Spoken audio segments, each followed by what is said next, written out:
It's been over 9 years now since I started this show, and the programs that I built around it have been the greatest joy of my life. Let me explain to you what those programs do and why I think they matter more now than ever. That's this week on the Badass Agile podcast.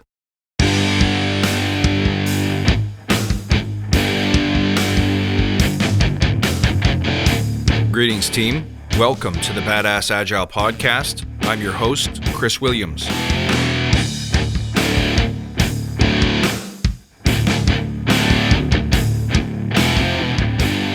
My friend, hello. This one's kind of a light and airy one. It's just me talking about what I do, but I think it's a great time to share some insight that I've gained over my 30-plus year career in tech. But before we dig into it, let's remember why we're here. To create an elite tribe of leaders who truly serve their clients and communities by doing what matters and what works, relentlessly chasing value and excellence like a badass. There's so many resources out there about what you need to do to be agile, but we're focused on who you need to become in order to lead teams. So let's hammer down those fundamentals to create a truly unique and powerful force in this industry. If you enjoy this episode, or you think it would help somebody in your network, please feel free to share it. I don't remember what it was about Agile that I loved so much. I do remember being a developer and a little bit of a project manager. And I encountered Agile, specifically XP, long before I got frustrated and burned out on traditional waterfall project management type activities. So when Agile first came along, I don't think I loved it that much. In fact, there were certain parts of it I was resistant to. Believe it or not, I'm a bit of an introvert, so Agile wasn't really a candidate for me to enjoy. But over time, I grew to appreciate the wisdom of the principles, the simplicity. Like every person who's been on the planet for a while, you hit a point where you start to reflect internally about what you're doing, where you're headed, what it all means. And as I was going through some of those exercises, I hit two things at the same time. One of them was a program run by ex-special operators. Many of you know this story. And at the same time, I was really getting into Agile, and I noticed that they had a lot in common. See, I wanted to learn about the mindset and the habits of people who do remarkable things. Because I, like many people, want to be remarkable. Meaning, I want to leave an imprint on the world. And up to that point, I did good work, I did interesting work, I did things that I loved, I met great people, but I wasn't doing things that I really thought at the end of my life I'd look back and go, yeah, that was great, I'm glad I did that, and only that. So I wanted to find out what the best of the best do to achieve uncommon outcomes, because when we think about the things that we want, happy relationships, wealth, longevity, great physical health, everybody wants those things, but they're very, very hard to get. So what I learned during that time in my life is, what do elite performers do differently to make sure that they get the outcomes that they desire and deserve? So I learned some of that, as you can imagine, from my practice with Agile, because Agile teaches outcome attainment by setting small, incremental goals, moving towards them one foot in front of the other, reflecting on what's working, what's not, so that we can course correct, change, pivot, and do differently. But there was something missing, and that's what I learned from special operators, is there's a certain mindset of selflessness, of team, of tribe, of emotional awareness and control, and especially about your relationship to discomfort that never gets discussed in Agile textbooks. And then finally, believe it or not, I studied a lot of philosophy and world religions and really settled on things like Taoism and Stoicism as being interesting places to learn about how humans weather the challenge, the stretch of achievement. Well, you roll all these things together, and I'm fascinated because I am the guy that likes to conquer things. If I'm not good at writing, I want to get good. If I'm not good at podcasting, I want to get good. I play guitar, I play a bit of drums, I play a bit of keyboards. I went to opera school, I went to cooking school. I've been an audio engineer. I've dabbled in different kinds of tech, and then I wanted to get into different kinds of business and leadership. There is very little you could throw in front of me that wouldn't interest me to a certain point. What I'm interested in, though, is not being knuckle deep in 100 different things. But I wanted to get to the stuff underneath it. What can I learn from all of these experiences and all these fields of endeavor? So the Badass Agile podcast was born. Now, as I started talking about those things, I started to realize that I talk about things that nobody else talks about. Or at least, I talk about them in ways that very few others talk about. What I did find is that it resonated with people. Many of my early fans are still with me, and if you're listening today, I want to thank you very much. Don't think I don't see you, because I do. And I love you all. And if you're ever in the area, let me know. I got a t-shirt for you. But what started happening is people asked me, can you teach this stuff? Because I talk about it 10 minutes, 20 minutes, 30 minutes at a time. But I think for people who were interested in my philosophy or just my way of doing things or talking about things, some people wanted to learn more. Now, this started just before the pandemic, and I think we were reaching a time, not quite like the time we're in now, but there was the beginnings of a shift. People seemed to start asking more and more, why? What's all this for?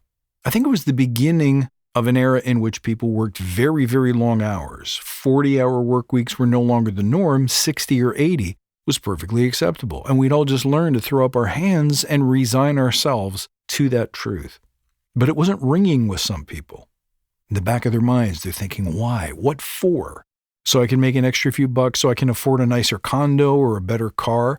That didn't seem to resonate with everybody. And as you have more years in on your career, that seems to be less and less gratifying. So when they asked me, can you teach us these principles? I was immediately excited. I spent a heck of a long time figuring out how I could present this information in a way that was easy to digest, consume, remember, and internalize. And so the 4 pillars of the Forge were born. The Forge is a year-long immersion, cohort-based experience. Yes, for Agilists, but not just for Agilists. It's for anybody who's looking to learn from the wisdom of agility and all of those classic philosophies about what it really takes to move the needle on things that matter to you, whether that's a goal you have at work, whether it's a career goal, a family goal, a personal goal, or whether it's about the meaning of your life. Everything is a goalpost to track. And there's a lot of different ways we as human beings chase those goals. Not all of them are effective, not all of them are worthy, and most of them are kind of secret. I have never had anyone go through the Forge and say, I knew all this already. For whatever reason, these highly protected in plain sight secrets just seem to be not available to people. So in this 12-month experience, I get to work with you in weekly classrooms. We do homework. We come back and report on our progress, challenges, and accomplishments. And then there's one-on-one time in between the classes where I work with you directly, and we can talk about the things you don't want to say in the classroom, the things that we fear, the things that we struggle with, the beliefs that have been burned into our minds, and where they came from. As we do this, people begin to transform. You can't help but change. Nobody who's been through the Forge is exempt from that transformation. It is truly life-changing. And people who've been through that program have gone on to do things they've always dreamed of doing, whether it's a promotion, a raise, a change of job, a change of career, writing a book, approaching their family in different ways. So the Forge is not about getting better at Agile. It's getting better at what Agile wants to help you get better at, but only shows you 5 of the 20 important things. I show you the other 15. It's a year long because I get to see you change.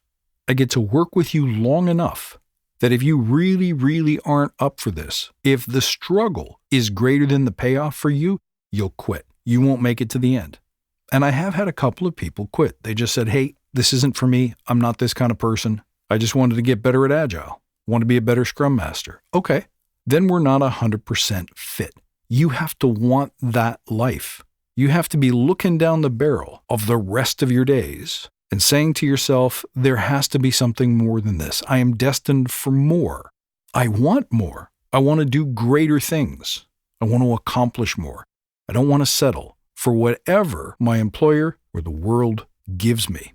In that program, we deal with everything that you need to not only be a great Scrum Master or Agile coach, but to be great at anything. How to handle difficult people, how to listen and understand other people, how to coach, but also how to give and receive feedback in ways that are truly, truly powerful. How to lock into what I call your GPS coordinates, the thing that you were destined to do, so you can get in tune with it and start marching towards something that really belongs to you. Now, the Forge Lightning is simply a 12-week course of that 12-month program. It's still cohort-based. You still work with a buddy. You still get homework every week. We still have recaps and replays. There's just 3 months instead of 12, and there's less personal coaching. But everything else is exactly the same. We teach the same 4 pillars. The Forge Genesis is for people who want to stack on top of that. Now, you don't have to take the Forge as a prerequisite, but we focus less on those individual pillars like vision and resilience and focus and discipline, and we put them more in the context of the skills of starting and running a business. Reason being, you may not want to start a business, but if you're not more entrepreneurial in 2026, I think you're dead in the water in 5 years. It is no longer the case that if you need a job, somebody has a job. If you got a resume and it sort of fits the job description, you'll get an offer. It used to be that anybody who wanted to work could work. Those days appear to be gone. It is far more competitive. It is far more challenging. And I dare say it's nowhere near as lucrative as it once was. When I was a kid, the house that we lived in was worth about 2 to 3 years of my father's salary on his own, if he had nothing else to pay for, no taxes, no other bills. Now, the houses that most of us live in represent 20 or 30 years of a single person's annual salary. It is much, much harder to survive and thrive in this environment. Stress is going up, fulfillment is going down, mental health issues are through the roof. Anger and polarization is everywhere. The fabric of our society is ripping apart. The Forge Genesis is less about learning the skills of running a business. Like, I'm not going to teach you how to do your books, but I will teach you the fundamentals of understanding a problem worth solving, crafting a solution to that problem, testing and validating it before you try to go sell it. And then I teach you how to talk to other people about your product or offering. That's sales. That's marketing. That's the ugly stuff that we don't want to address, like cold calling, knocking on doors, demonstrating our worth, and most importantly, going through that hellish middle where it seems like nothing is working and you should just go back to the way things were before. Go back to your old job. Take a pay cut if you need to, but go back to easy. We don't do that here. That's not what Badass Agile is all about. It's about creating elite level leaders, people who do things that others refuse to do so that you can have outcomes that other people don't have access to. Genesis is a 16-week program, also cohort-based with homework and playbacks and a little bit of coaching. And this program, to me, this is the newest of my programs. This is the one that helps you get to the next level, where everyone on LinkedIn that you see, everyone you talk to is saying the same thing. I'm applying, but nobody's listening. I feel invisible. I feel unheard. I feel valueless. And that's where they quit. That's where they stop believing in themselves. That's where they refuse to go back to the drawing board and try something new and saying, okay, what else is in demand in this market? How do I adapt? How do I pivot? How do I demonstrate remarkable value? And better still, how do I do it in such a way that I'm no longer trading my time for my money? Because, hey, it used to be 40 hours a week, then it was 60, now it's 80. How long before it's 100 or more? How long will this go on? This model can't scale. I mentioned before, society is broken, commerce is broken, class divisions from 50 years ago are completely obliterated. And now there's a very fine line between the very, very, very few wealthy and everybody else. And everybody else is hovering around poverty, bankruptcy, inability to support their families, sustain a life that they enjoy, or in many cases afford the basics of life. In Forge Genesis, we change all that. We build together. We don't come into this classroom to learn. We come into this classroom to create. My job is just to encourage you, to give you the support that you need to find the best, most viable ideas and run to market with the tactics that are proven to work for establishing and growing your business. This is the thing that I'm most proud of, these 3 programs. The podcast was fun. I love it. It'll be really hard for me to ever let this go. If anything, I'm more likely to just change it if I ever get bored of it. But the classes is where I interact with you one-on-one. And I give you the tools that you need in 2026 to not just get by, to not just survive in this climate, but to actually prosper. If you're still listening to this episode, you probably already know you belong here. And I want to hear from you. If you'd like to know more about these programs, I have some great deals going on right now. You don't want to miss these. So reach out to me at chris.williams@fusechamber.com or chris@badassagile.com. I'd be happy to set up 15 minutes with you so we can discuss how you can elevate the normal, break free of the matrix, Do the things you always wished you could do, the things you always knew you could do, but have yet to have the courage to become that kind of leader, that kind of entrepreneur, that kind of human being. I know you've been thinking about it. Let me help you. I'd be honored to meet you. Once again, my friend, I thank you for listening. I look forward to seeing you next time. And until then, stay badass.